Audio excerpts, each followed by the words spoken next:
আসসালামু আলাইকুম, hello everyone. আমার কৃষক ভাই ফেসবুক পেজ এবং ইউটিউব চ্যানেলের পক্ষ থেকে আপনাদেরকে স্বাগতম। আবার একটি নতুন ভিডিও নিয়ে আপনাদের সামনে হাজির হয়েছি। এটি আমাদের এলাকায় চরকামদিয়া সালথা ফরিদপুরের একটি ঐতিহ্য ফসল, যেটা আমি ছোটোবেলা থেকেই দেখে আসছি।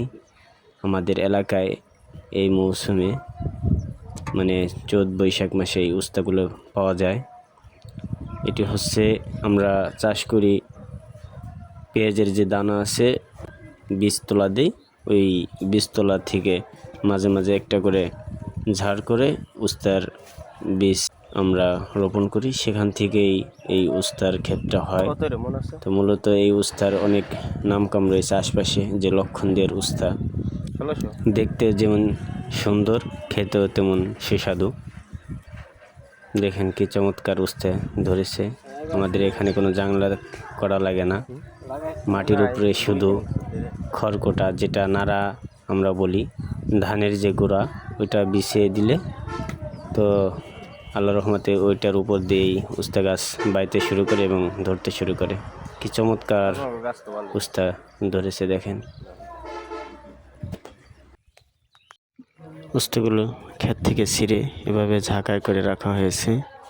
ব্যাপারী এসে দাম বলবে, এরপর পটলে বিক্রি করবে, না হলে বাজারে নিয়ে বিক্রি করবে। দেখেন কি পরিমাণে উস্তার ফুল এসেছে, ডোগায় ডোগায় শুধু ফুল আর ফুল। যে পরিমাণে ফুল আসছে, একটা ক্ষেত থেকেই লাখ লাখ টাকা তোলা সম্ভব।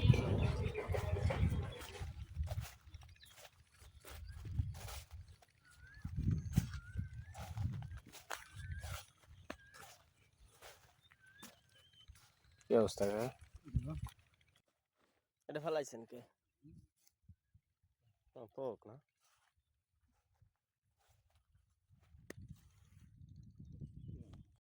আলহামদুলিল্লাহ।